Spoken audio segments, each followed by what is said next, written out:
Hello, and welcome to the show. Thank you so much for joining. It is March 15th, 2026. I'm Eric Murphy. This is Skeptic Generation, and we need to talk. Hey, everybody. So I know that normally, third Sunday of the month, we usually have Atticus, but Atticus messaged me this week saying that she's, excuse me, I apologize. Let me get that fixed. Saying that she is training for a 5K, or has been training for a 5K and has a 5K today. So Atticus is being just a badass today, and I am so grateful that joining me is Elliot, Secular Rarity. How's it going, brother? What's up? It's good, man. I'm excited. My headset on this side apparently just disconnected, so we're having all kinds of fun right at the beginning. But of course, I am really proud. I have to say this of Atticus for training to do that, because I would absolutely never do that in my life. I am not capable mentally, physically, spiritually, emotionally, just none of those things. No. So way better than me, and that's awesome. That is really cool. So. Yeah, I told Atticus that I couldn't run to the store. Man, I sweat like getting up from the couch, and like that's always been a thing, by the way. Like there was a time a long time ago I was rooming with like three buddies, and we were all sitting on the couch watching some movie, and I was like, hey, I'm gonna go grab beers, anybody want one? And they're like, yeah, man, just bring the 6-pack. And I literally get up, walk like 10 feet to the refrigerator, and come back, and my buddy's like, holy crap, what happened? Like, did you get into some fight with some demon, or like what did you? And it's like, no, I took 7 steps, and apparently my body was like, all right, man, look. Yeah. Yeah. Like I keep telling myself this year's the year. This is the year I'm going to get in shape. Right. And we're in a shape. Yeah, right? Absolutely. Like round is a shape. Like we're. Meanwhile, Atticus said that she is doing a 5K, but is actually training for a triathlon. Oh, is going to be doing an Ironman. No freaking way. Is like doing that's crazy shit. Way better. I know. So very happy for Addie. She will be on next week, but I'm really grateful that I get to have you on. We talked last time about Camus. And actually, before I do, how have you been? Let's check in. No. We're doing great, man. There are always fun things going on around the Nashville area. We've always got a bunch of really cool events and stuff. We just scheduled one coming up in May. A local friend of ours, an author, a scholar, talking about the art of disagreement and how to talk about things that we're for as opposed to what we're against all the time. An important discussion for sure.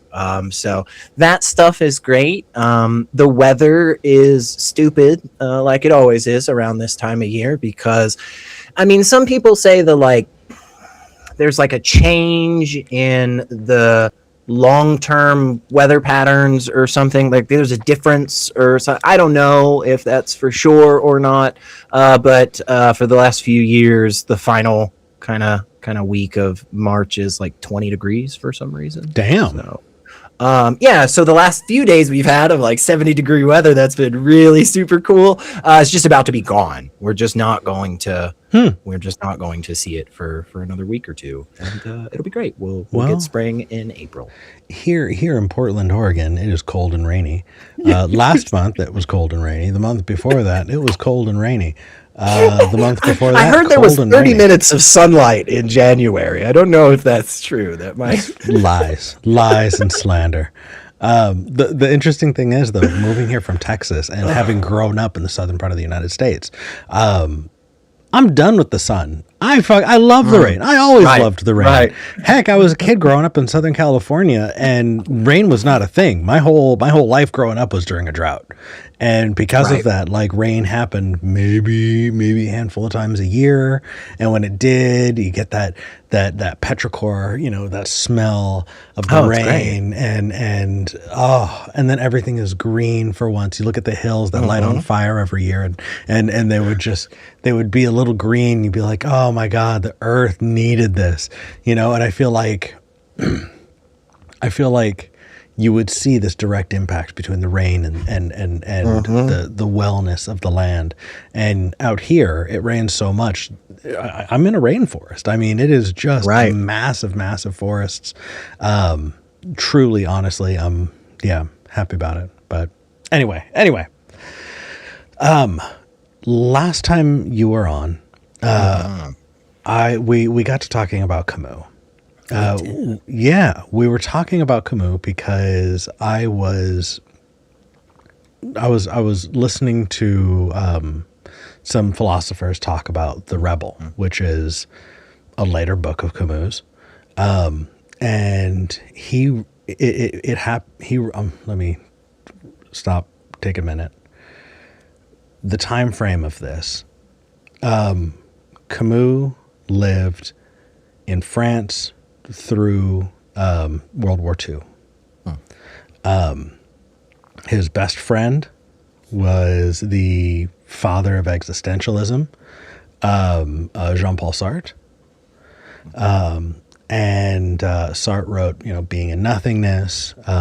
He has a wonderful speech you could look up online, on YouTube, actually. It is called Existentialism is a Humanism. Definitely everybody check that out. Sartre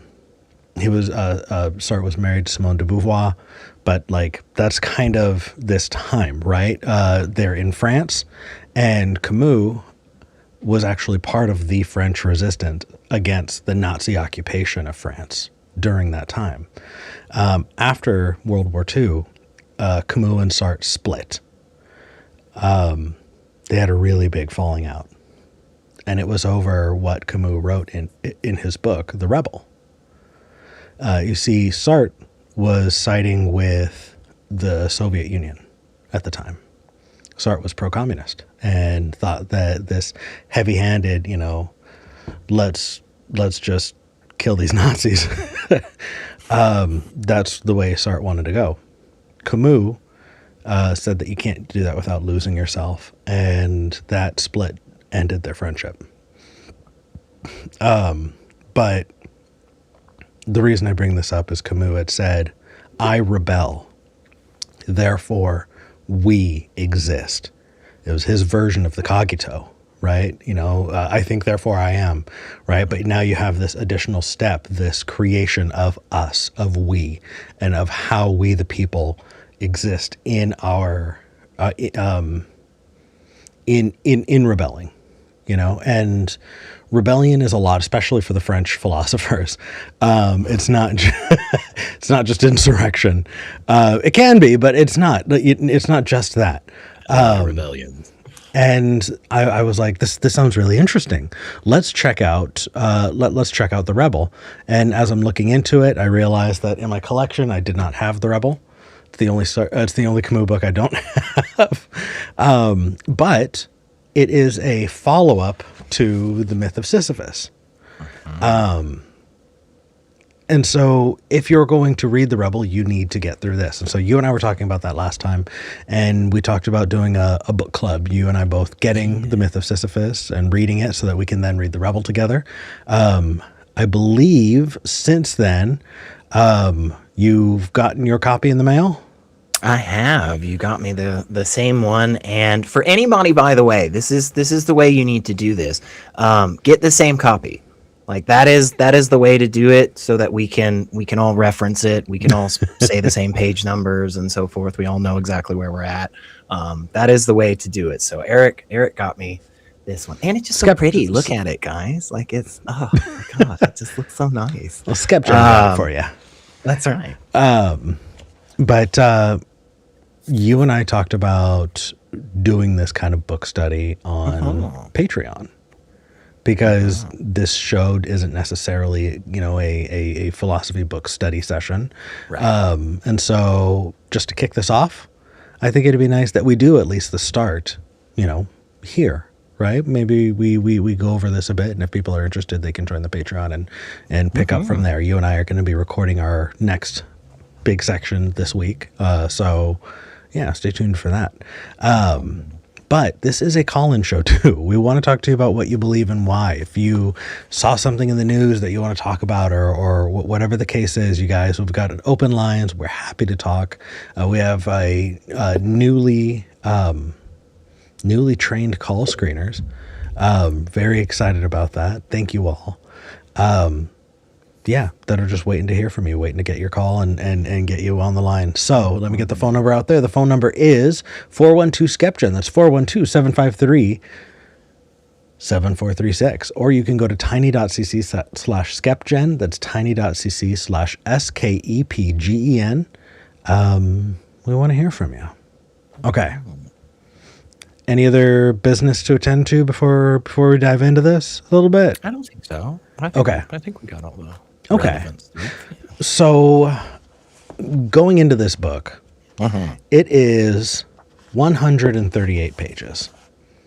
That is not a long book. It's not very big. I have absolutely read longer books in an afternoon. This is not one of them. No. What did you think diving into it? Like, what was your take on it? Yeah, I mean, it is dense right from the beginning, and that's the whole point. And he's very clear that he's building off of a lot of stuff. I believe that this took him 14 years, I think.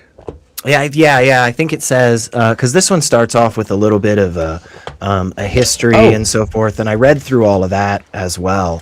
And it's worth doing that if you have, if there's any other, thing at the beginning. It starts with a little preface from him, and I think there's like some little bit about like that. Yeah. And it's worth it in my opinion to do that. Just to get any other context that you can from it. Because again, he says very, very quickly right at the beginning, he's like, look, there's a lot of other stuff that I'm going to be bringing in, and I'm not going to be explaining this. And if you aren't familiar with some of that stuff, it may hinder you in understanding some of the things later on. And so it's one of those things that is worthwhile. And I don't think we talk about this as much anymore. And I don't think that we really value this type of learning anymore. There's a lot of different reasons. Standardized testing makes this very difficult to do. But you read 2 pages and he mentions something casually that like Socrates said, and you're like, oh, I don't really remember what that was. Yeah. Stop. Just put the book down. And just go look at that real quick. I'm not saying you need to go, go into depth and go study Socrates for 5 fucking years or anything. I'm just saying, go look at that real quick and then come back to the book after you've done that. It's worthwhile. And I think that as a primer for picking up other philosophers, this is actually a really good place to do that. The context of the myth of Sisyphus is that in existentialist writings, it's a latecomer. Everybody else was already writing shit. And so because of that, he has the opportunity to respond to his peers. Right. And so, and everyone else who's kind of set that stage, he has the benefit of hindsight to kind of lay that out. So he does, he brings up Kierkegaard, he brings up Heidegger, he brings up Nietzsche. Right away. He brings up, right. Yeah, right and away. he says, hey, here's what people think about it. But you right from the beginning had a thought. What was your take? You started to tell me about it before the show, and I was like, oh no, we're waiting until the show. Because this is definitely something fun. It seems like we've got a lot we could dig into here already. So trigger warning for people. We are going to be talking about suicide. It's definitely going to get this video demonetized, but hang in there, because there are like really good things to pull from this. It's just a heavy way to get into it. So go ahead. Yeah, for sure. Yeah, and it's worth, difficult topics in part stay difficult because we don't talk about them, right? And we don't have honest conversations, and just stare each other straight in the eyes and talk about these tragic or terrible things. Yeah. So we have to. And yeah, I get YouTube's algorithm may not like certain words very much, but I think it's better for us to openly talk about them. So with that, of course, it does seem to me that he starts off with the conclusion of like nihilism and existentialism and the inability of true knowledge and all of this should lead one to the conclusion of suicide. That's what it seems to me that he starts starts the book off with. Am I misinterpreting that? So I think you're interpreting it. Okay. But I'm definitely taking the opposite conclusion. Okay. Yeah. Okay. So you don't think he's starting off from the recognition of saying like, if you follow these lines of logic, it takes you to killing yourself. No, I think what he's saying is that the most important question one can ask oneself is, should one commit suicide? That is the most present thing. That is the biggest decision that you're going to make, is should you choose to live this life?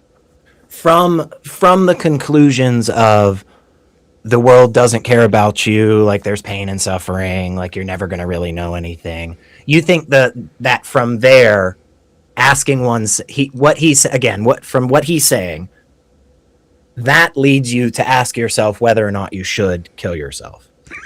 In and of, right? No. So, okay. From what I get, he starts off by kind of talking about how there's this cliff. There's this absolute cliff of nihilism that when you get to that point where there's an indifferent universe, that right. That nothing stands against that. How do you create a bulwark between yourself and the vast nothingness of the universe? You know, it is absurd, right? You are looking into the eye of a storm that is impossibly large. Right. And that's fair. And I think that when he's talking about his peers, he's talking about how other people kind of create their own bulwark, their own defenses, right? And so when he brings up existentialism, which, by the way, modern philosophers count Camus as an existentialist. Camus fucking hated that. But he said that, people find ways to hide that existential terror, right? And so we find things like religion, or we find specific philosophies to give ourselves meaning, and we hold on to them as if these things have intrinsic value, right? That we do not live in an uncaring universe because there is something baked into existence that makes us valuable. And so, like, I think that in talking about suicide, he splits between physical and mental, and he's going to do this over and over and over again throughout the book. And the physical suicide is what it feels like he's talking about, but he quickly dives into the mental suicide aspect of it. And actually, even when he and Sartre were friends, he considered, and he does in this book say, that existentialism, right? This, like, we create our own meaning, we create our own value, and we build up the systems that we decide to uphold. He calls that mental suicide. Because you are creating this fake talisman to protect you, and you're hiding behind it. And in doing that, you are committing suicide because you are turning over your autonomy to recognize your place in this indifferent universe. And you're turning that over to something that's bullshit to him. And so you have the mental piece, right? This kind of emotional and intellectual suicide, and then you have the physical piece, right? And the physical piece is if we're just atoms in motion, then what is the point of this? And if that's the case, then you see yourself as this living thing. And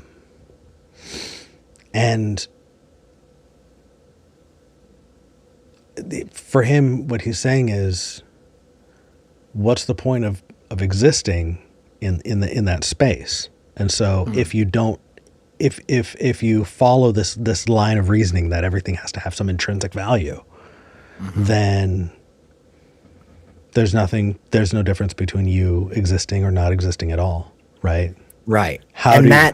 Again, that would logically lead one, at least physically, to suicide, right? So it's interesting. He sets the ground for this. He likens it to a desert that people that people just like, and you get lost in the desert, and he talks about all of these other peers of his, philosophers, who've died in the desert, because they haven't gotten through there. He said that, the smartest ones are the ones who gave themselves a reason, committed intellectual suicide and got the fuck out of the desert, so that they didn't need to live in that discomfort. But I feel like what he does is he's setting it up to make the case for absurdism. And I think that he does put throughout it, hey, I'm making the case. Hey, this is the, you know what I mean? Like he brings up Don Quixote de la Mancha, the old man who ran at windmills, or rode at windmills. And said that's the kind of philosophy, that's the absurd philosophy, that's the answer to this, and we're going to get there. But I think he says that he's not making the case for suicide. And he's saying that other people are finding their excuses against suicide. But to keep it a buck, like, that is the most important question you can ask yourself, is, do we continue existing? Do you decide to see tomorrow, or are you going to let go of that chance to see what tomorrow brings? Are you going to completely stop being an actor in this universe? Are you going to stop? Yeah. So with that question, do you agree that is the logical conclusion there? Do you think that going through all of this understanding of, again, that eye of a storm that is just incomprehensible is so much more powerful? There's not a damn thing you can do about it. Recognizing that it doesn't care about you, all of that. Do you agree with him that asking oneself whether or not to keep kind of playing in this role is the logical conclusion of that? I mean, so this is a book that I discovered when I was suicidally depressed. It felt relevant. Yeah, for sure. No, I 100% understand that. I 100% understand that. And I think that there are a lot of questions for us to ask ourselves, but this is up there. This is a really important one. Okay, and I would agree with that. Like, I don't know if I could say it's like the most important. I would be fine with saying like maybe top 5-ish. Well, but I think it's a worthwhile question. Don't get me wrong. I'm not trying to say it's not a worthwhile question. I guess it just, for me, like, on its face, recognizing like the world doesn't care about me, or I'll never have perfect knowledge, or there's always going to be suffering, or blah blah blah blah blah. Doesn't lead me to a place of thinking like, well, maybe we might want to stop playing, maybe we don't need to participate anymore. It leads me more to the side of, and I know this is just like this is just kind of a luck of the draw biology thing. I didn't do anything for this. It's not like my life experiences led me to this. just how my brain is, right, from birth, which all of that shit leads me to be going like, all right, shit's hit the fan, let's grab a broom, how do we make a better broom? Yeah. That's just always kind of where, but especially coming from a place where you were at, but actually sitting in that stew and being like, man, this might be the end of it for me, for sure. It is interesting. I feel like there's a dark comfort to be had when somebody says, hey, this dark place that you're in, it makes sense. Oh, absolutely. I think what a lot of people do is invalidate the logic of those dark thoughts, hoping that it can invalidate those dark thoughts, when often what I've found is recognizing that that's there means that I can address it directly instead of getting the fuck out of the desert. Yeah. Yeah. And I think that's why it is an important conversation. Yeah. Is because us not addressing it head on will unfortunately cause it to fester, will cause it to become worse. And I do have a couple of lines that I had highlighted that I wanted to bring up. I don't know if there are any like bangers that hit you real hard. There was one section I know for sure that I'd love to at least mention. So I just really, really early on, I honestly, it feels like we are already mirroring the book when he's talking about this kind of idea of suicide, right? If somebody decides they're going to commit suicide, it's a deeply personal thing. I think that he does say at the top of page 5, right? The worm is in a man's heart. The worm that urge to do something so terrible is in your heart. It's not in your brain, so it must be sought there. He does talk about your body, and he talks about more than just logically coming to conclusions, but seeing yourself in a more holistic way where your body is part of it. Your feelings are part of it. And I think that we've definitely lost track of that as people in philosophy. We see this as a very heady thing when it is a part of something that makes all of you.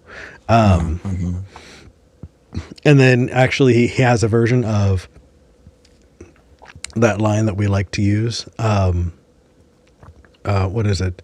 You don't choose what you believe, right? You're kind of subject to what you know about the world, and like that informs what you believe, right? He says the principle can be established that a man who does not cheat, the principle can be established that for a man who does not cheat, what he believes to be true must determine his action. So flowery words aren't going to get you there. We need to talk about what is true, what is there. And then I've got a couple more. What page is your line? Mine's not till like 15. There's one or two before it, but this moment I really enjoyed. Yeah. Okay. Then I'll get us up to there. Yeah. Take your time. I really, really liked the physicality of talking about things. He says that we get into the habit of living before acquiring the habit of thinking. What did you think of that? Yeah. I think it's something that we don't discuss enough in our daily lives, but has obviously been talked about 1,000 different ways. The first thing that came to my mind was the concept of the tabula rasa, right? That we're, it's just like, we're just these perfect beings that somebody comes up to us and tells us math, and then now we know math perfectly and all that shit. And it's like, no, the more that we come to understand about our biology, the more that we recognize so much that we engage with the world around us. And when we start to receive that feedback, that's when we start to have those moments of reflection, right? I mean, that's the whole point of reflection. It's not something that happens before the actions, right? We go out there, we stumble, we try, we bump into walls, we swing our arms too hard and we break our hands, and then we go, oh, let me think. Let me try to understand more about the situation. Yeah, that's where I was taking it. Yeah, so when you were thinking about yourself as like a thinking agent, and somebody's talking about the body, you are seeing them as the same thing, and you are viewing them then like on as reflection. Mm-hmm. I didn't. Oh yeah, okay. No. Yeah. Tell me what you got. Yeah, no, we're in totally different directions here. Good. Okay, so imagine I took your mind out of your body and you're sitting there and you're just watching your body go through the motions. Right? You know, in this thought experiment now we've gotten this separation. What I got out of this is that he's saying that when you're 5 years old, you're not understanding deep philosophy. But you're eating, you're sleeping, you're pooping, you're learning how to walk, you're learning how to socialize. Your body has already gotten 5 years of mastering being alive. And so your mind hasn't even started yet with justifying you living. For 5 years, though, your body's already made the choice to keep living. And so it feels like what he's saying to me is that your brain, your thinking mind, is always playing catch up to your body, which is still living, which is still doing this, and that your body is actually often making these decisions long before we logically come to reasoning or about them, right? So, and I do feel like that is also true, though. Like I think that most of the time when we talk about our decisions, we talk about them in a post hoc way, right? Of course. You know, Elliot, why did you run into that building to save those people? You didn't know there were people there. You just decided that would be the best thing to do, and then afterwards you thought about it and rationalized, oh, I wanted to be a good, like you came up with the reasoning after you did the thing. Most of the time we do that. We will inject reasoning or, you know, into prior actions that maybe didn't have as much thought.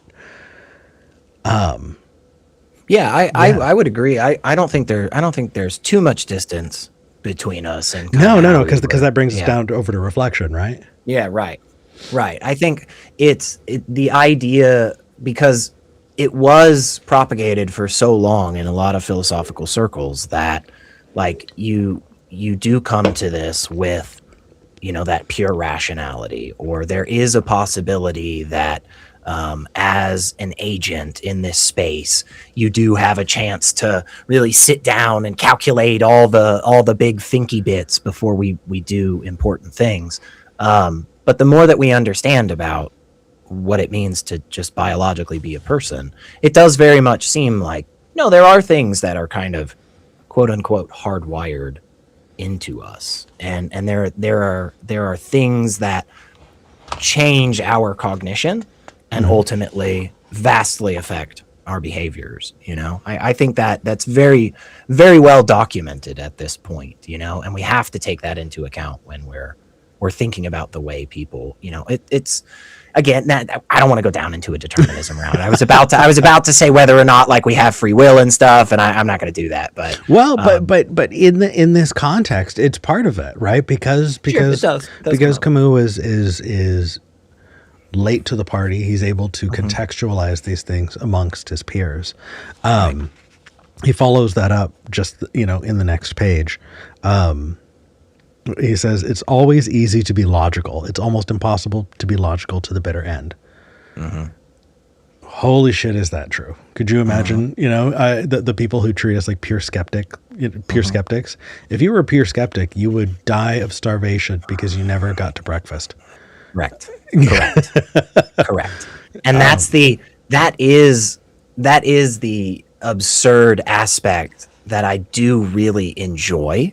But unfortunately has been weaponized by many people in this space, because what happens is, and we've all seen it, we've all been there, you have this 30-40 minute conversation where you're making lots of progress, you're building on ideas, you're adding 1 + 1, now we've got 2, now we're able to do more things, and we keep going, and then your interlocutor is now pushed into this corner that they don't want to be in, and so then suddenly they question the meaning of all words. Suddenly, the entire understanding of mathematics is on shaky ground, and you have to now tread this space that is so worthless, because underlying all of it is that exact thought, which is hey man, like I don't actually know the floor's there when I'm lying in my bed in the morning, and if I don't know that, I'm gonna have to come up with a justification, and if I can't ever get to that, then I'm never gonna get out of fucking bed, and I'm just gonna die, and so this is pointless. We don't need to do that. No, but you can arm yourself in a really shitty way because you are being selective when you apply that skepticism, right? That selectivity. We all go, oh well, I have no choice. But then, did you ever see that clip of Jordan Peterson where they're like, "What do you mean?" And he's like, "Well, it depends on how you define do."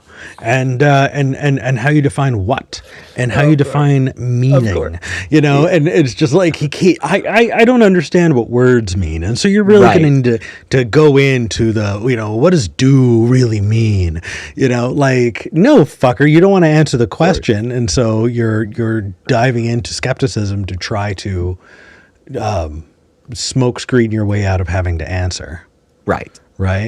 Instead of talking to you about something complex, you're just going to act like a 5-year-old who needs basic things explained to him.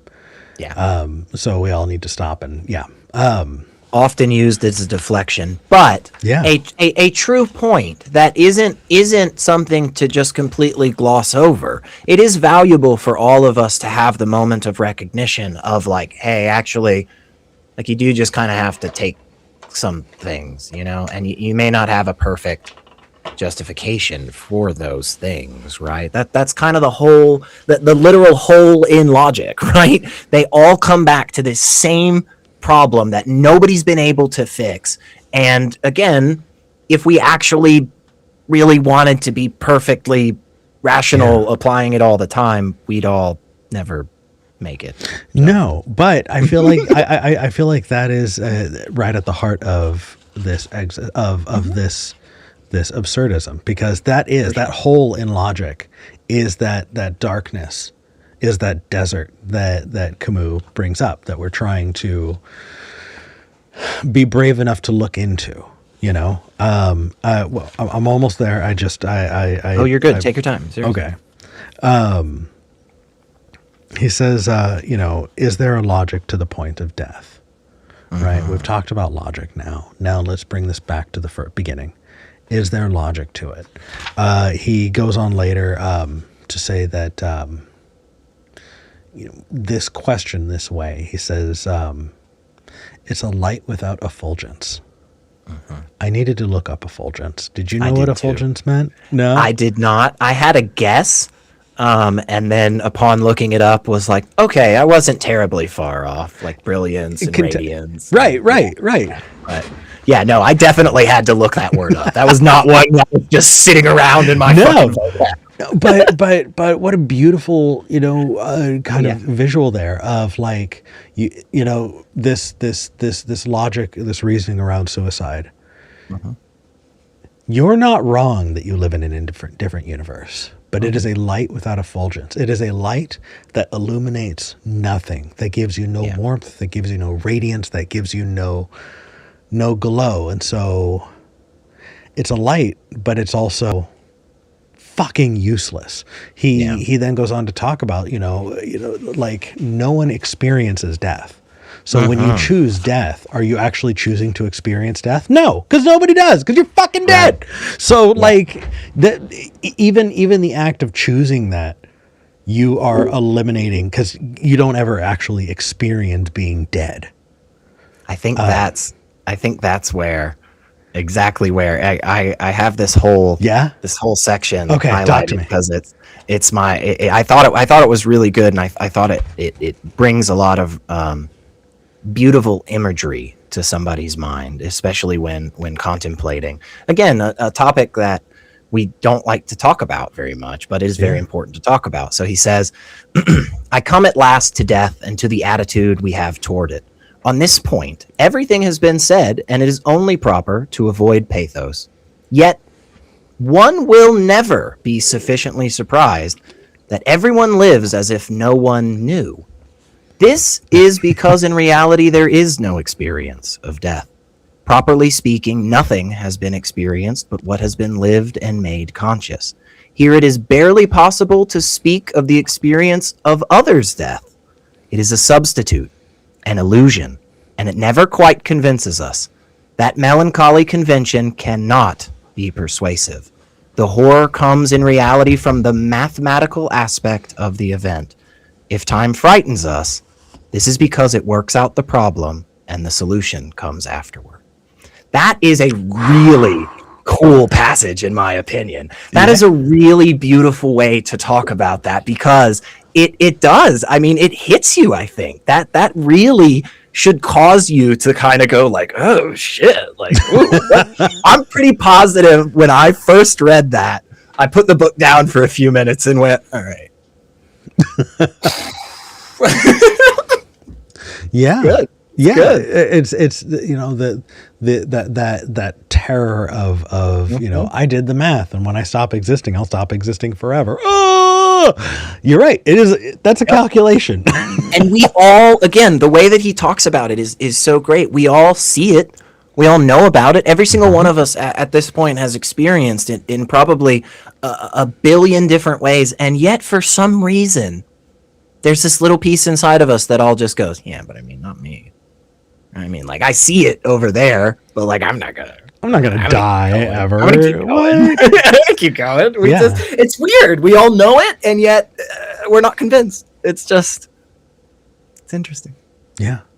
It is interesting seeing when he points out that his peers get off the train. You know? Yeah, I like that too. And I did actually see a passage that made me think of you very specifically. Because guy. Yeah. Sorry. I feel like he makes the case for qualia. Oh, in this section. So this is going to be my turn to read a paragraph here. Let's do it. So he is talking about, he's talking about the irrelevancy of some of these reasonings. And then he says, a step lower and strangeness creeps in. Perceiving the world is dense, quote unquote.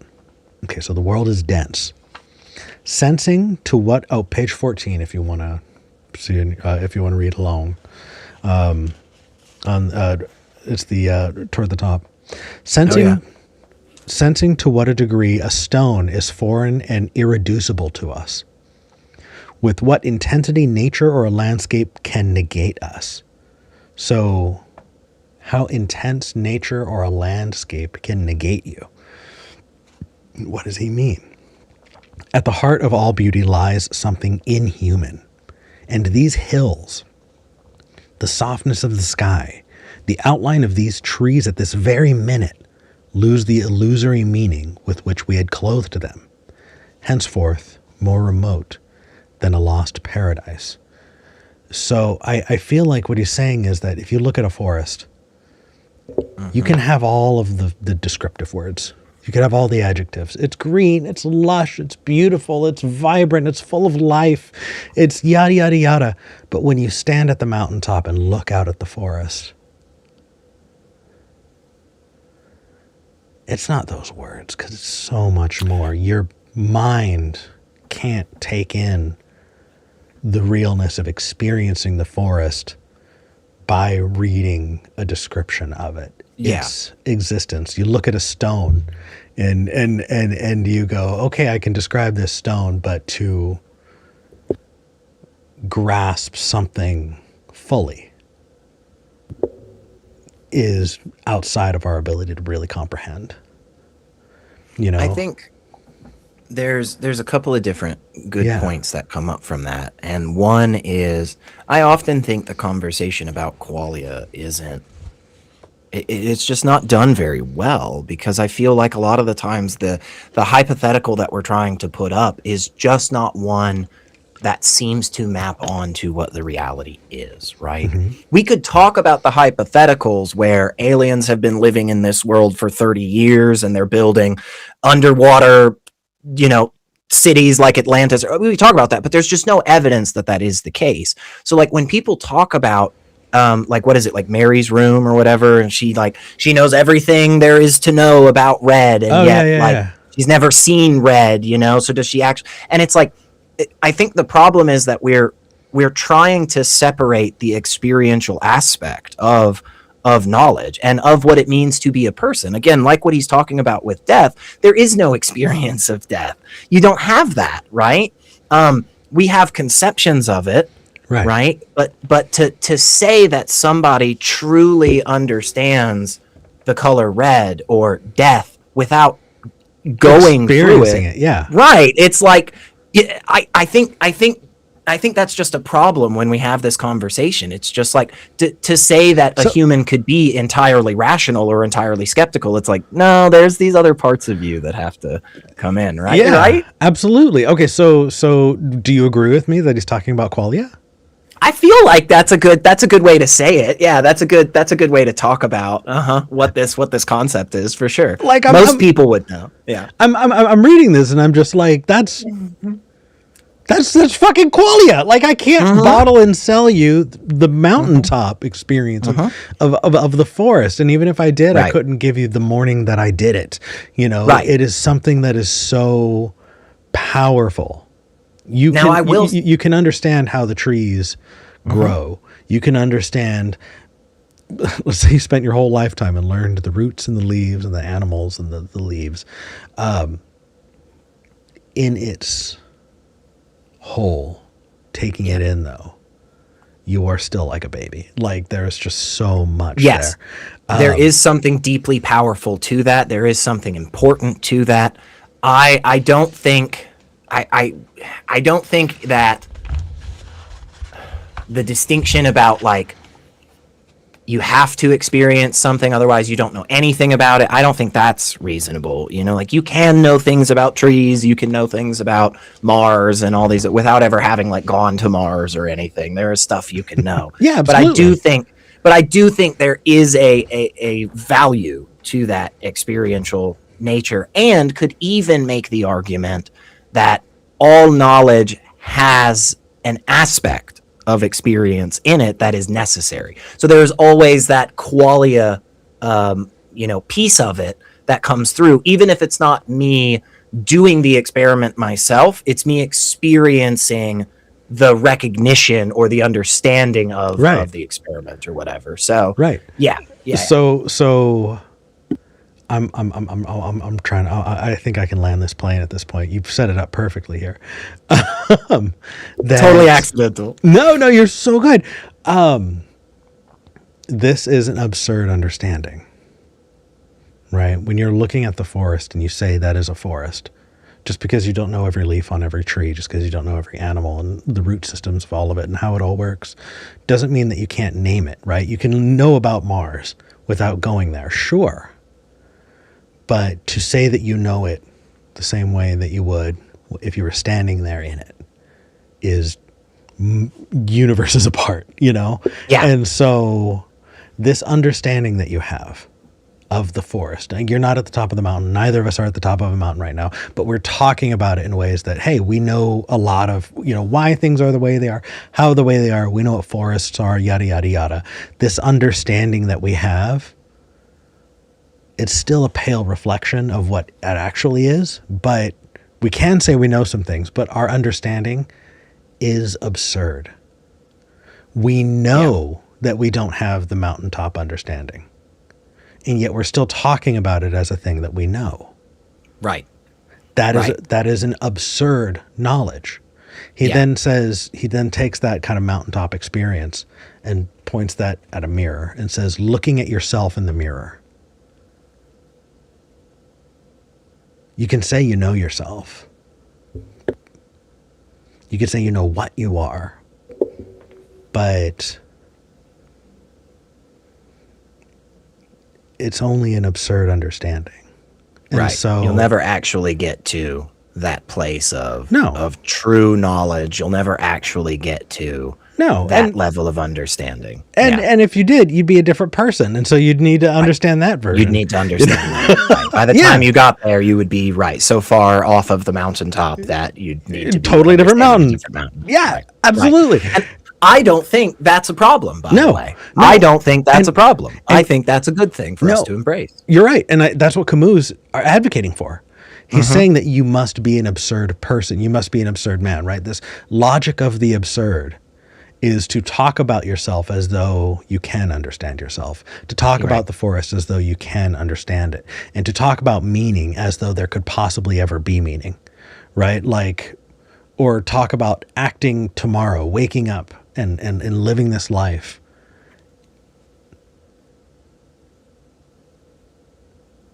It is an absurd existence. And he's going to go on in this book to make his case, and we're going to get there together. But I feel like this is kind of that through line, is when he's talking about absurdity, you know, now we've gone from physical to mental and back several. Yeah, what's up? I just before we go further, because that was definitely great, and hopefully there are some people out there that watch that and we're like, you know what, I could throw down a few bucks to come hear some more of this stuff on the Patreon. I do see we have a caller. We have had a caller for a long time. Yeah. Do you want to grab Ben and then see? Well, not grab him. I mean, we'll gently ask him to. I mean, Ben needs to consent. But let me put the phone number out one more time, because we should move into taking calls. It's been an hour. It is a call-in show. Right? 412-SKEPGEN. That's 412-753-7436. Or you can go to tiny.cc/SKEPGEN. That's tiny.cc/SKEPGEN. Let's grab Ben in Alabama. Ben... wants to talk about human cognition. This is a navel-gazy morning. I'm loving it. Ben, how's it going? Hey, going pretty good. Good. Thank you for calling in. What did you want to talk about? I'm hearing an echo. Oh, interesting. Let me see. Say something for me. Testing, 1, 2, 3. Okay, let me see. Say something again. Testing, 3, 4, 5. Can you still hear it? No. I can't hear him now. He's gone. Okay, cool. You cannot hear him. Great. Can you hear me, Eric? Yes. Let me see. Are you getting an echo now? I'm not. Oh, I hear him. I am. Okay. So it sounds like one of you is going to have an echo. Elliot, you're be me. Yeah. Let it be me. I'll be fine. Okay, so let me see here. You know Somebody what? said I was really quiet. Say again? Oh, somebody said I was really quiet in chat. I can adjust that. I just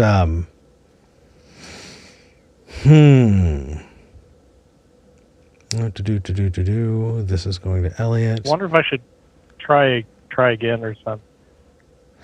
No. So, you know what's interesting is I've got this wonderful mixer. And it is so complex that sometimes it just does a weird thing. And it can be very, very frustrating. So right now it looks like the audio that is going to Elliot is the same audio that is going to you. And so I'm going to make one more adjustment and then we'll try from there, okay? Give me just a second. See, this is what happens when I have to produce. Elliot, I changed where you're getting your audio from. Nice. Yeah. Now I should be able to turn that down. And Ben, you still there? Yeah, I'm still here. Can you hear yourself? I do not hear an echo. And Elliot, can you both hear each other? I can hear Ben. Yeah, I hear Elliot. Live, fixing it, producing the show. You're clipping like crazy on my end, and there's an echo of me, but I'll push through all of that. I don't know. As long as it's not going out there for the YouTube peeps bad. As long as they're getting it well, it'll be good. I will do my best to see if I can adjust that. Let me know in the chat if I'm clipping for you. Yeah, as long as the chat's good, as long as they're hearing it well, that's what counts. So. We'll keep an eye. All right, Ben, you wanted to talk about human cognition. What's going on? Well, I've been thinking a lot about storytelling, and I know there's something you guys were talking about a little earlier about how sometimes we tell ourselves a story about why we made a decision. Yeah. After we've actually made the decision and maybe lost the thread. Yeah. And it's occurred to me that I think storytelling is probably one of the most powerful capabilities we humans have, because it enables so many things that flow from that. Yeah, I agree. I think it's one of the most powerful things we have as people, and it's why stories have, held their place that they have in culture for so long. Like I was talking with a buddy of mine just the other day about Back to the Future, and it's the 40th anniversary of Back to the Future this year. It just so happens. Oh my God. There's a reason why that movie has held so much importance for so long. I mean, there's a reason, and it's because stories really connect with us. So yeah, I totally think you're on the right track, Ben. Yeah, I guess I was kind of wondering how it tied into your discussions about Camus. Because because it's like once we have storytelling, we have culture, we have inventions, we have technology that can survive beyond the mind of one person and beyond generations of people. And you also have probably the most terrible weapon in human history. Well, sure. Of making shit up. Yeah, for sure. Elliot, why don't you go first? Because I think we're gonna have different responses here. Okay. One, I'll say just real quick in the sense of part of what Eric and I were just talking about the actually understanding and knowing things and so forth. The idea that Camus is putting forth is that everything is storytelling. It all comes back to that. Because it is absurd, because there is that wall of nothingness that you just have to face at some point, right? Even the best of philosophers have to tell themselves some really cute story to kind of get past that. So yeah, it all kind of comes back to that in my eyes. Everything is, at the end of the day, there's this massive hole in the middle of it that we have no fucking answer for. Nobody's ever figured it out. We probably won't ever. And that's okay. And as long as we continue to build on those stories and we continue to add things of value, right? Things that are real, things that are as close to that mountaintop as we can get to, I think that's the best thing we can do. I think that's the best way to go forward. That's why I like science. That's why I like philosophy and stuff. So, yeah. What do you think, Eric? I think that's awful and you're awful. No, I'm just kidding. So I think that storytelling as a concept, I feel fits into this in a couple different ways. I think that this broader topic is existentialism. It is a response to nihilism, where we are seeing not intrinsic value, but giving values to things and doing that through storytelling, right? Including, like you said, right? Genocide and war, all of those are born out of the stories we tell ourselves about who the in-group is and who the out-group is, right? Camus recognizes, I think, the potency of storytelling. And I think that when it comes to applying storytelling to your value in existing, he's very much against. He calls that intellectual suicide. That you have stopped being a part of the conversation You pulled the cord and got off the bus, right? You found some stop on the train, and that's where you got off, right? Maybe it's at Religion Central, or maybe it's at Humanism fucking Street or whatever. Like wherever it is, you have found a story that is useful enough to you that's what you're going to hold on to. He is trying to, I think, make us sit in that uncomfortable nothingness. And his philosophy is one where we stay in that uncomfortable nothingness. And so to do that, you're then recognizing stories as just stories, right? Yes, they're powerful and they're important, but also, there's this kind of this absurd reaction to going, okay, I'm recognizing that this is just a story, right? Maybe in-group and out-group dynamics don't really mean much, but if you're talking about, I don't know, nationalism, and saying, I'm an American, well, okay, but borders don't exist ontologically. Yeah, but go ahead. Oh, yes. Yeah, I'm American, but did your ancestors walk across the Bering Strait? No, then get the hell out. Right, but nations are not a fact of the universe. It is a social, societal, contextual construct, right? It is a story. You can recognize the importance of stories while also recognizing that it is fiction. I feel like that's actually something that a lot of people should probably come to realize. I think that our identity as part of a tribe, or specifically right now in 2026, that we're American, that we are. This is a fiction we're telling ourselves.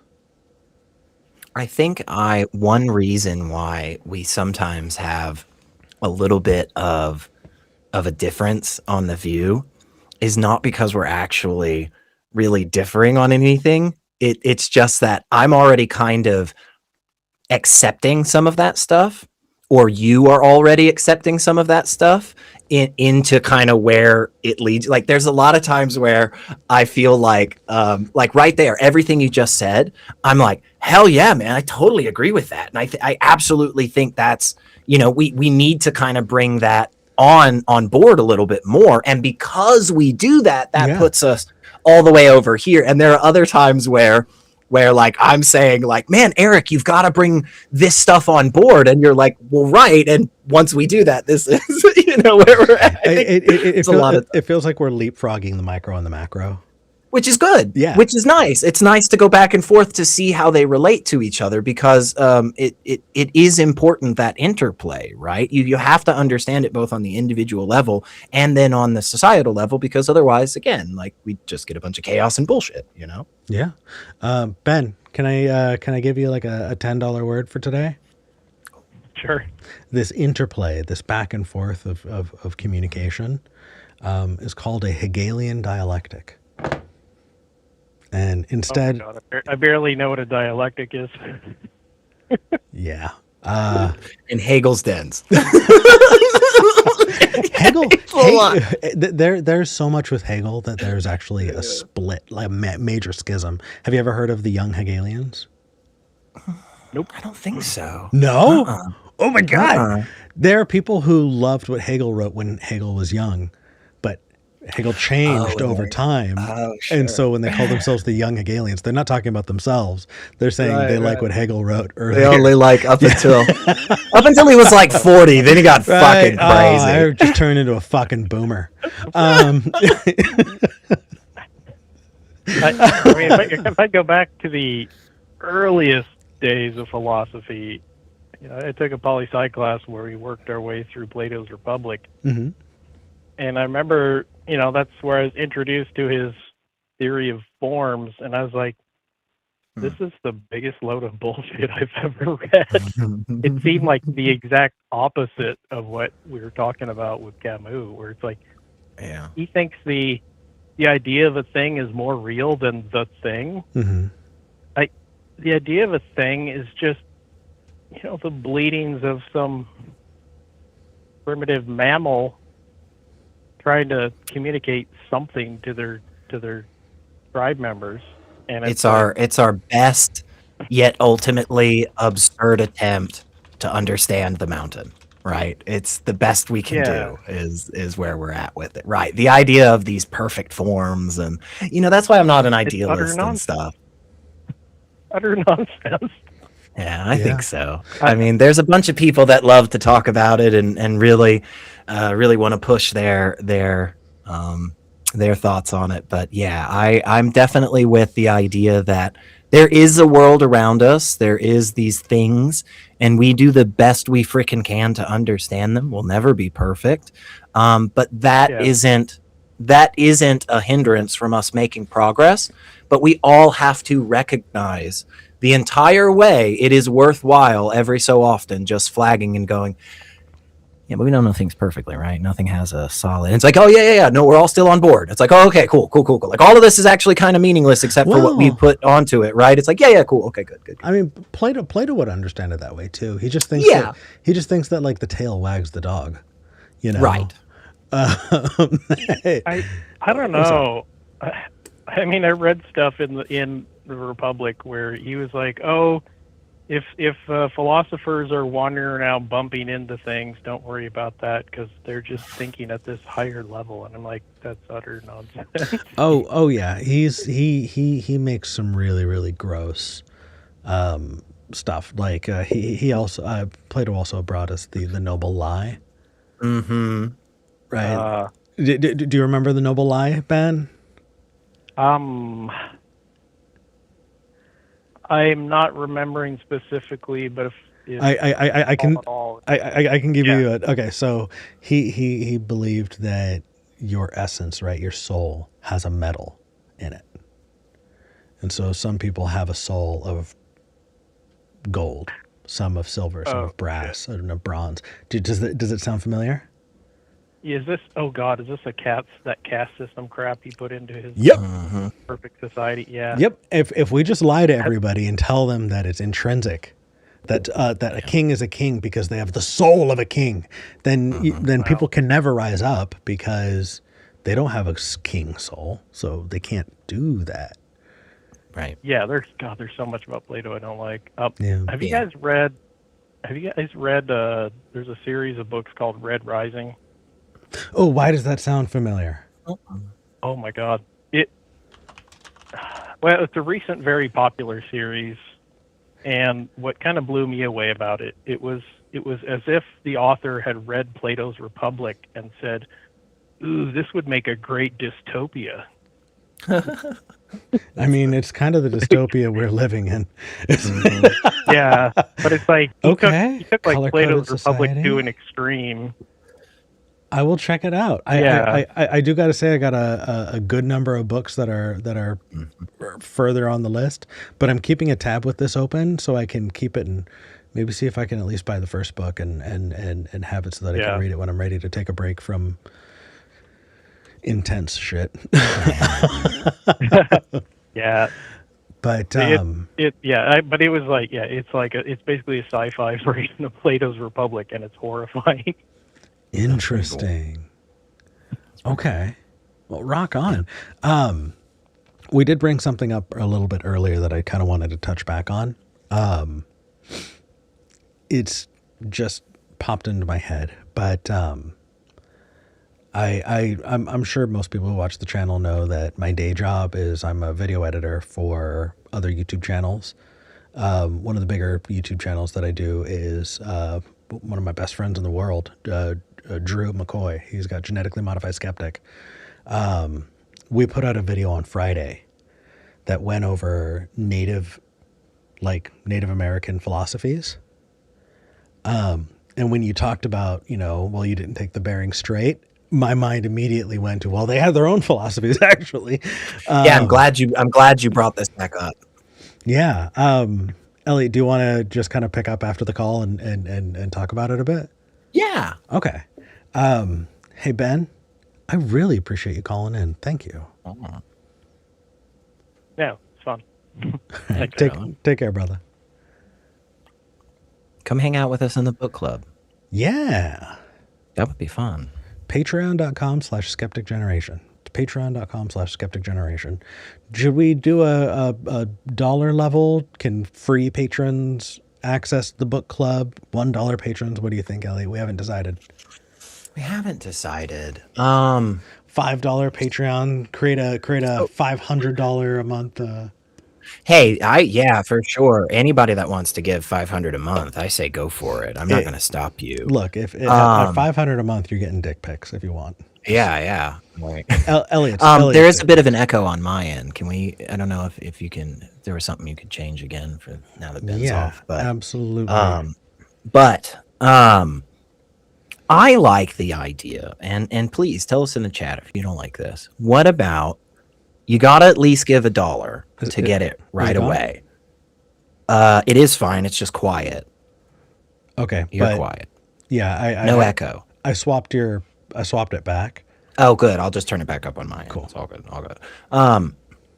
So what if $1 and then you get it right away, but after like some time, months or something, it'll go up for free for people. Anybody that wants to. I'm good with that. I'm also good with like releasing sections of it, like on even on the channel too. Eventually, for sure. Time. Yeah, I think so. But if the people, you're given $1, you get it all, you get it right away, right there, and easy peasy. Yeah, sounds good to me.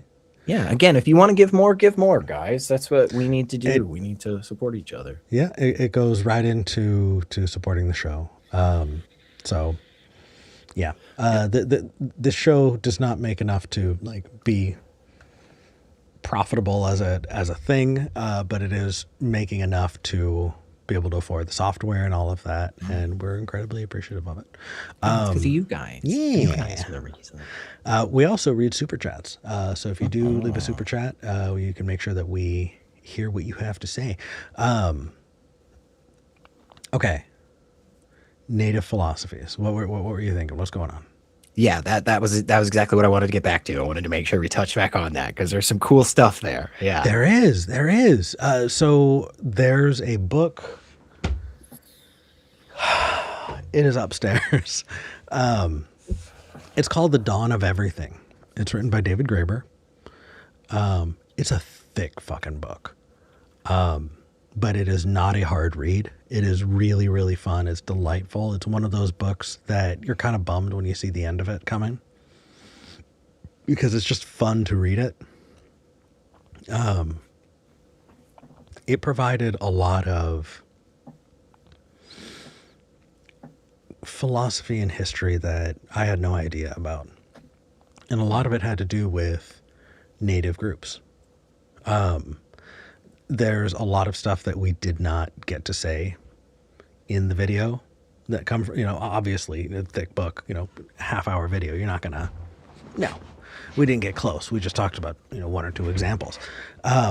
But apparently along the west coast of the United States, there are native tribes that were so drastically different that comparing the two kind of gave you a really good understanding of who they were. It makes the case that it's not what we do that defines us. We're better defined by what we choose not to do. Right? We can experience, this collective, collaborative, society building. And if we choose not to, it's because we're doing it for we're making a choice. We're saying we're not those dirty commies, right? There are people who the concept of farming is known, but they choose not to. They choose not to because they're, the people who they don't like do that. And so we don't do that. And they don't have to, so they don't. It's not that they were dumb. It's not that they didn't know how. It's that they were defining themselves as a people by making that choice not to farm, which is fucking cool. You had slave-owning people who are very similar to the way that we would think about, monarchs and things like that. But then you also had tribes that, it's so interesting. If you were wealthy, it was a flex to shower people in gifts. The more you could shower them in gifts, the more that you can demonstrate your benevolence and your power. It's just fucking cool. But the two things that we talked about in the video were, we talked about the Piraha. The Piraha are a tribe in the Amazon who do not have words for time, for numbers or colors. And because of that, like their mindset, their understanding of the world, it's so different from ours. It's so different. Yeah, go ahead.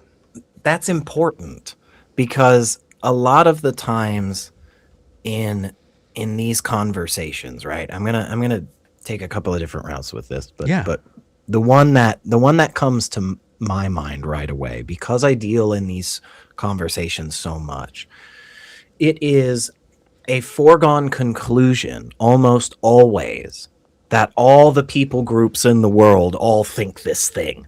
That's every freaking philosophical conversation that I have, right? At some point, somebody will make a statement like, well, when we use the term, we mean blah, blah, blah. And it's like, well, hang on a second.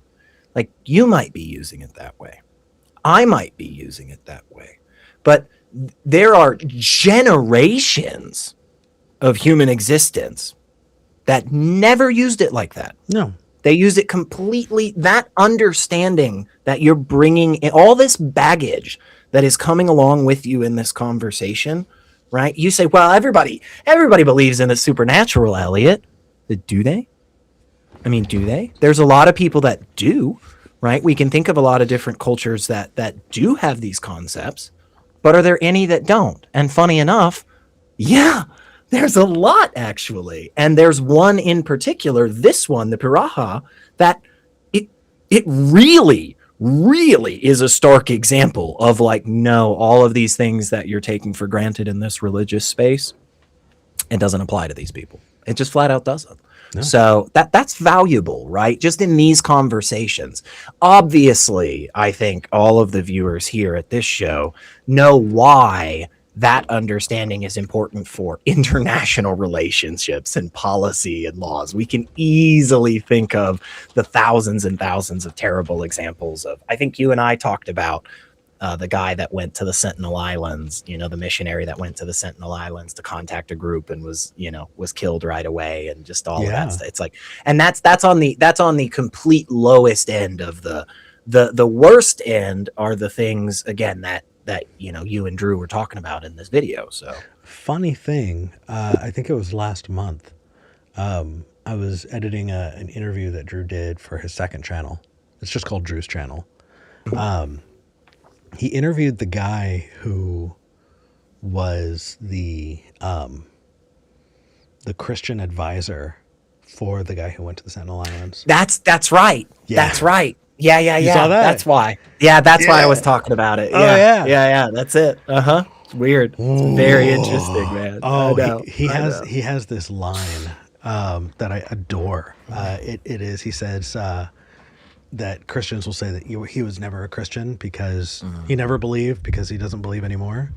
And he says, I have lost more faith than you have ever had fully. Like the faith that you have in your God, I have lost that. Just as I've lost that much. Just don't come at me, bro. Right. Oh my God. God, I butchered that, but like truly. But yeah, so the Piraha, they contextualize their like, you don't just say, I was telling you about this before the show, right? If you were to say Elliot went to go fishing at the lake, you don't just say Elliot went to go fishing at the lake. You need to just grammatically add how you got that information. So you can say, Elliot went fishing at the lake. I saw him. Elliot went fishing at the lake. He told me.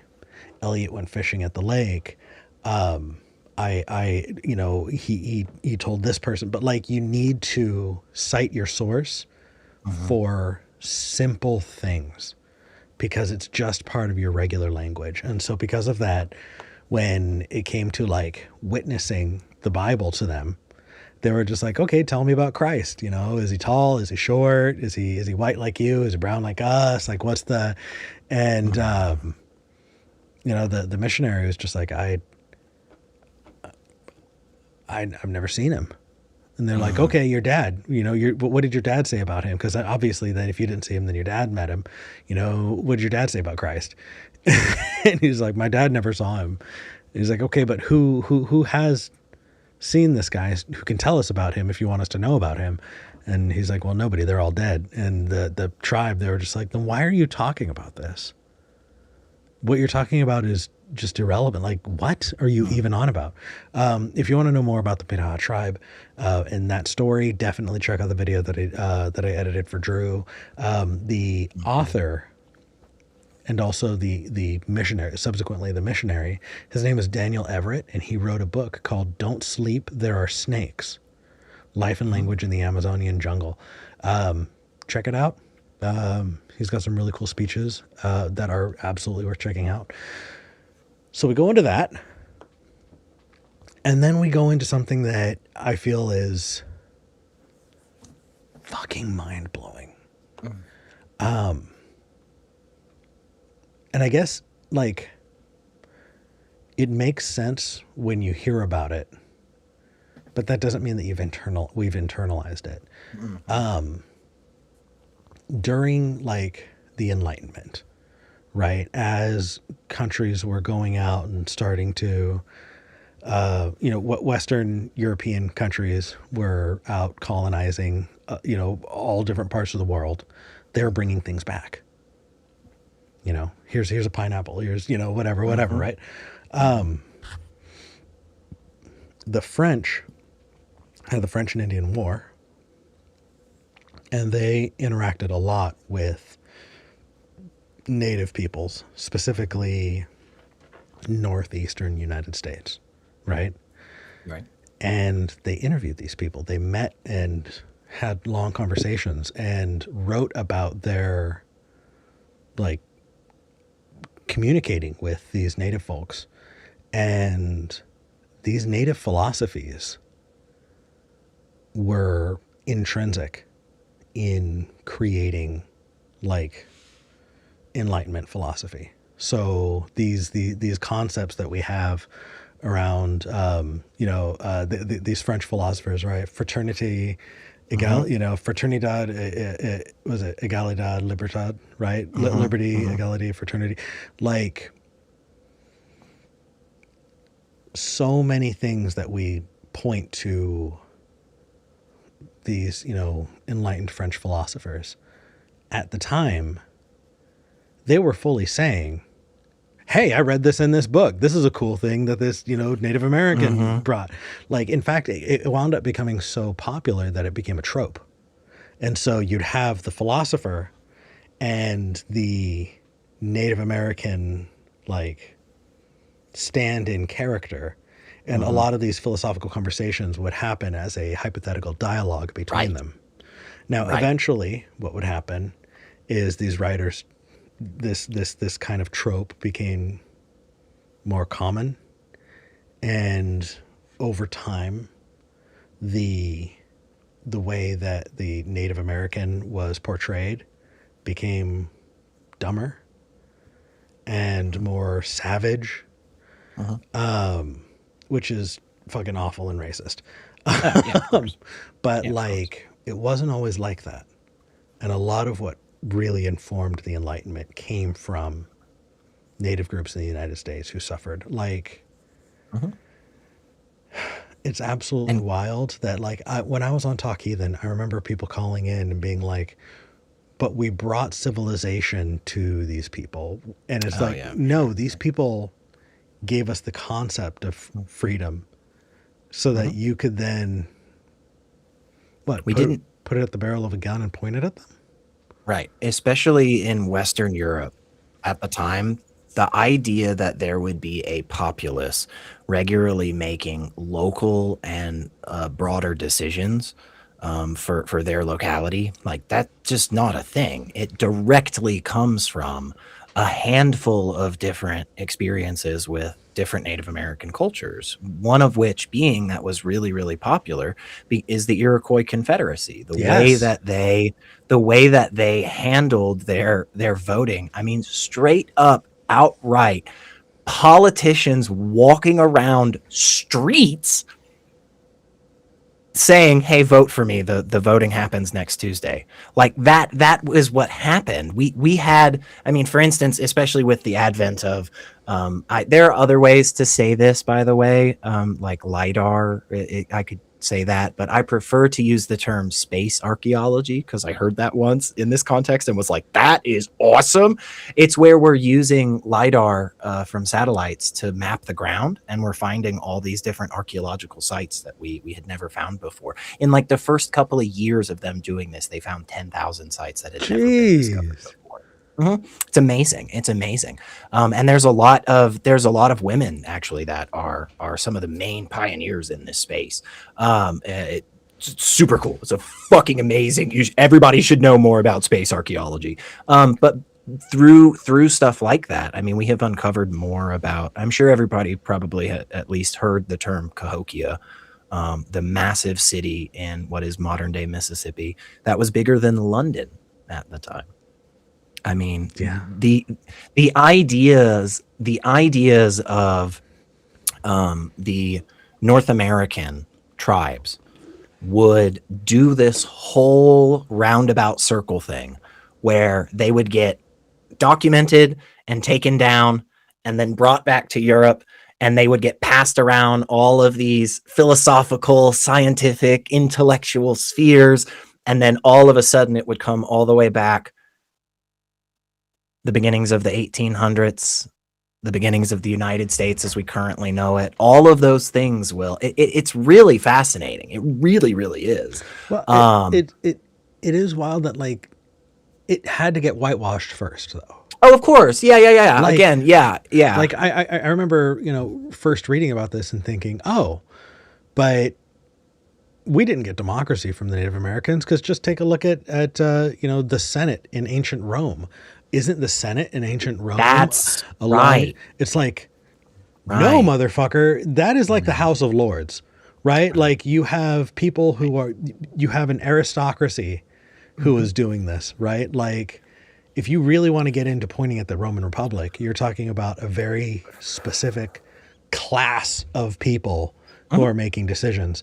That is not like the democracy that we have. If you want to see, a closer representation to the kind of democracy that we look for, you definitely need to, like you said, look at the Iroquois Confederacy, right? Look at native groups who taught Europeans, who then dropped their source, attributed it to the Romans, right? and then brought it to the unwashed masses. Fucking ass. But crazy. If we this is the thing though, Eric, if we gave credit to the fact that it came from these people, then we would have to have an accounting for what we did to them. See, and if we just avoid that, right? Yeah. Right. See, if we just avoid that entirely, we can get it is surprising. There is a book that I remember, a friend of mine. So I'm into like rocks and jewelry and all that stuff for a long time. I've been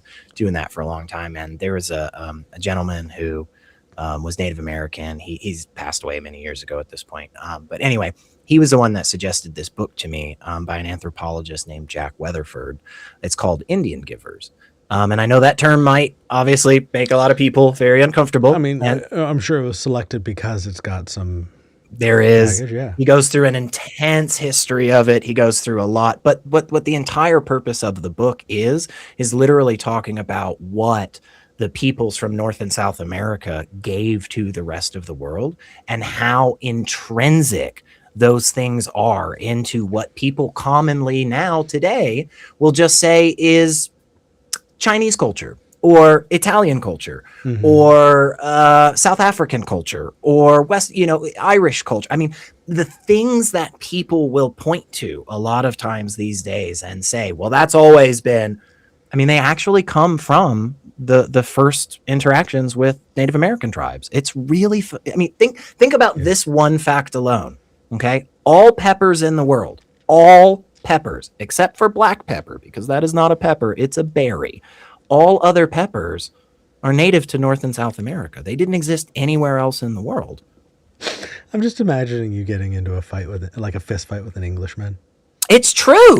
You argue all you want, but potatoes, peppers, squash, beans, corn, these are all strictly from North and South America. It's like that's where they originated, and then from there were spread out throughout the world to give us something like the Szechuan pepper, which anybody that knows about the Szechuan pepper will be like, well, that's clearly like in Eastern Asian. Like it's very it must originate from there. And it's like, well, I mean, they breed a hybrid that becomes another species that eventually gets us there, but nope, they don't get it until the 1500s. That's kind of interesting. It is, and it's a history we don't get. If y'all want to learn more about it, please definitely check out The Dawn of Everything by David Graeber. It's a very, very worthwhile read. Put it at the top of your list. It's been eye-opening for a lot of people, and I feel like I don't know, books like that have shifted my perspective on the world that I'm in, and has shifted what I want to see in the world moving forward because of it. It's absolutely worth checking out. So Elliot, I'd be okay with hopping over to Discord and doing an after show. But is there anything else we want to talk about with the myth of Sisyphus before we go? Or I do want to throw this out there, and I'm sure that there will be some people that they want to push back, but it's worth discussing, which is I have looked at the evidence. I have read through the archives, and I have come to a place where I fully believe that Sisyphus was not a real person. You know what? I that's heresy. I don't know if we can be friends.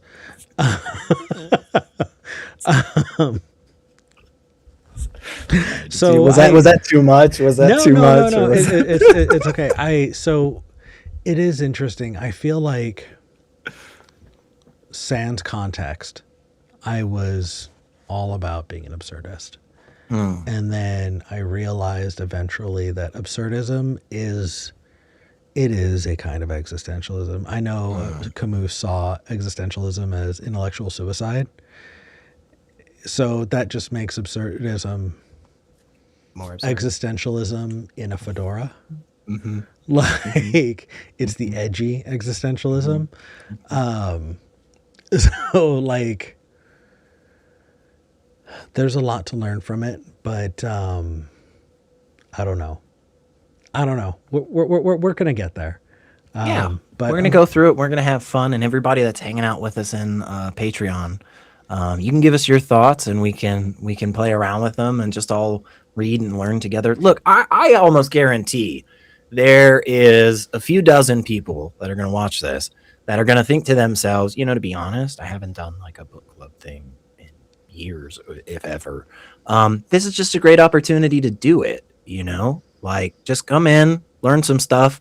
Like I don't have some massive stance that I am standing on here before starting this whole journey. So it's like it's great. Wherever we end up is great. We can disagree, we can come together. I mean, it's just the fun of getting an opportunity to just learn some stuff and really, really expand your knowledge base.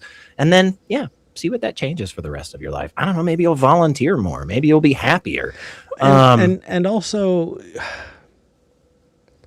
there's nothing. There are very few things new under the sun.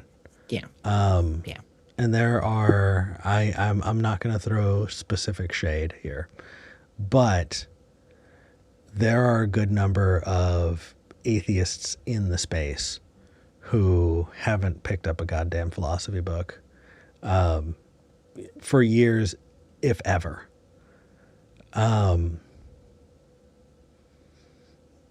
It's nice to be able to know what you're talking about. Yeah. Like, it doesn't hurt to double check. Well, not just that, but I mean,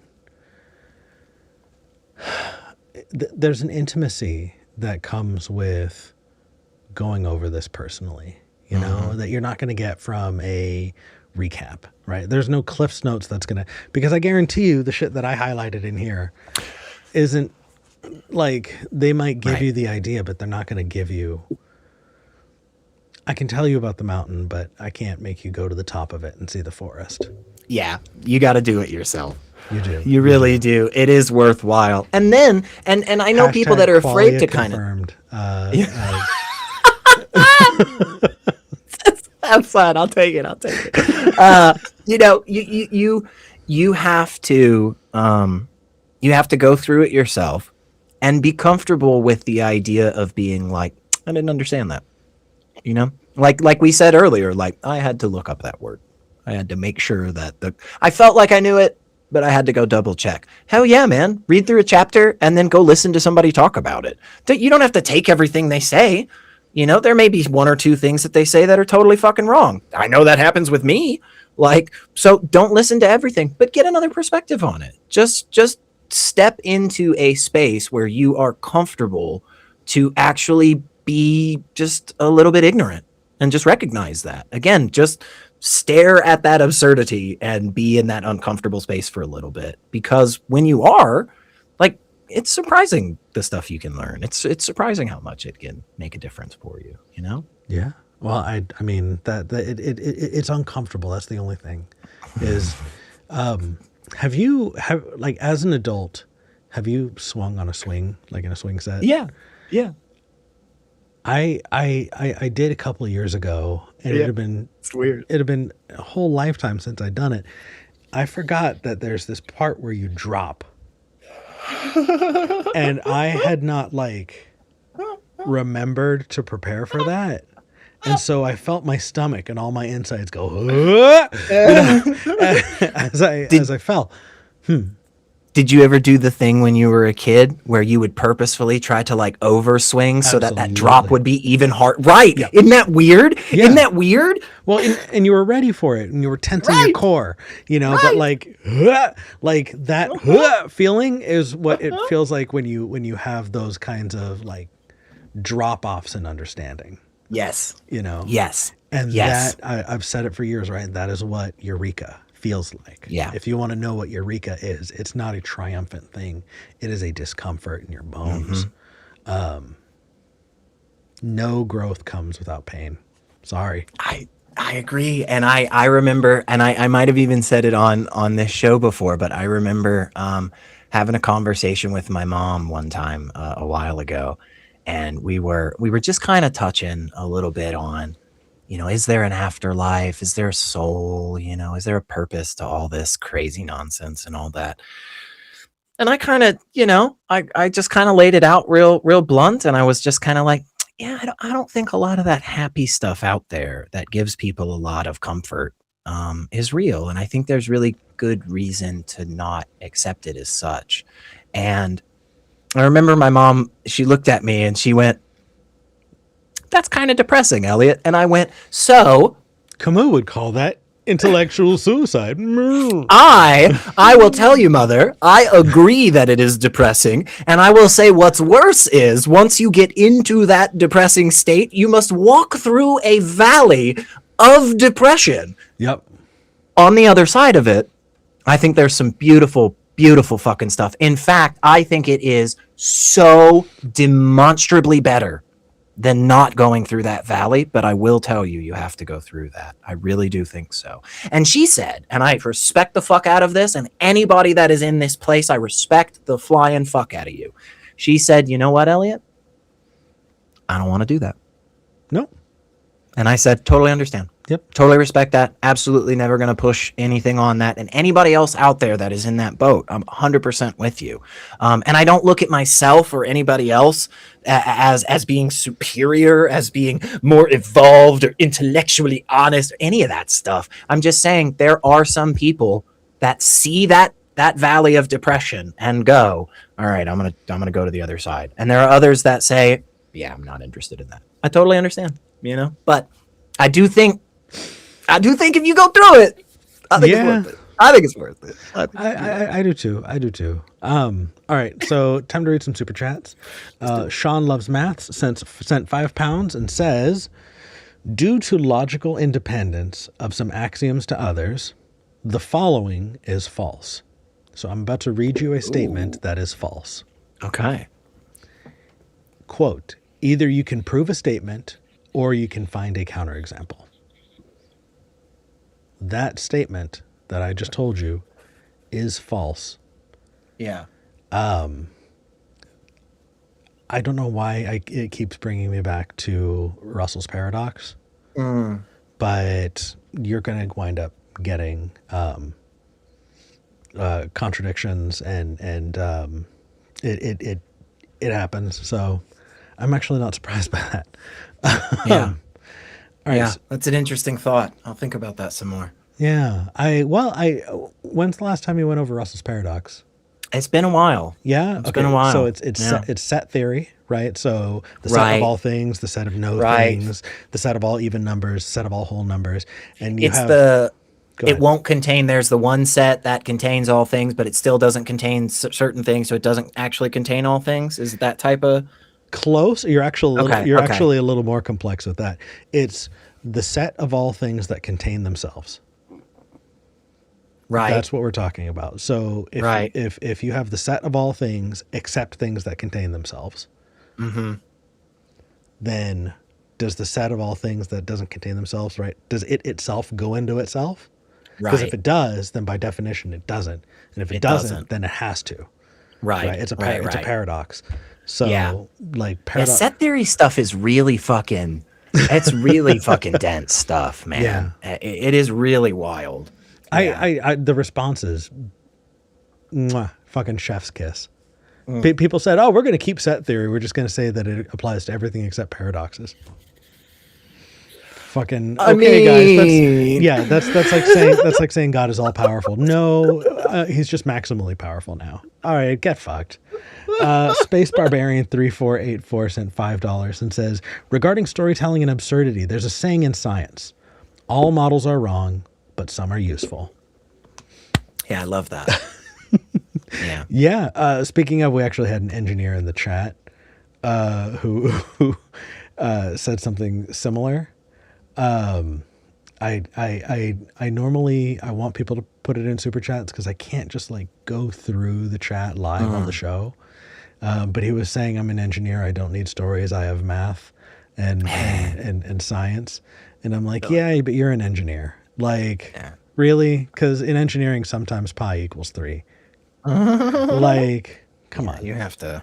No, good enough. In engineering, sometimes 2 equals 4, depending. Yeah. There's no measurement, and there's no measurement that is accurate. There are just as close as we can get. And also building in room, right? If they say you need to build something that can hold 200 pounds, you build it so it can hold 400 pounds. Let's and you need to have the cabinets square. But the problem is the wall may not fully be square. So you have to cut it out of square to cut. Yeah. So it's all. Hashtag skeptic. All right. Elliot, how can people find you? Go look up Secular Rarity if you want to. Or again, if you're in the Nashville area, there is or Middle Tennessee in general, there is a bunch of phenomenal groups that you can find. You can find all of that on Meetup. Secularizingus.org is our website as well. You can go look at all of that stuff. And yeah, you can just you can come hang out with us and have a bunch of cool friends and cool opportunities. We're trying to get into. There's something new that I'll mention. So y'all are getting the exclusive here. This isn't out anywhere else yet. SKEPGEN there is something exclusive. Cool. There is something cool in Nashville called hang on, let me make sure I get it just right. So a buddy of mine I just met, the homeless choir, the Nashville Voices of Resilience homeless choir. This is something that I'm really excited to start being able to push out there and hopefully get some more people. Housing is a really, really huge problem, not only in my area, but just across the United States.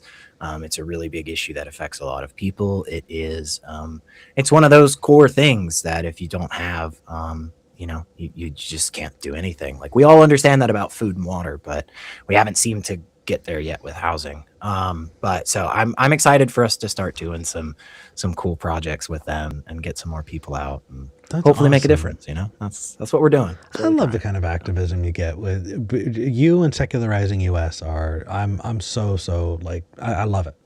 I love it. Thank you, man. We're really excited that we've gotten so many wonderful people to show up. That's what it's all about. If we don't have people, if we don't have a community, then we don't have anything. And that's true here too. Again, everything cool that has ever really happened, at the end of the day, it's because y'all come hang out with us and participate and support. So I love it. Community and human dance, solving human problems.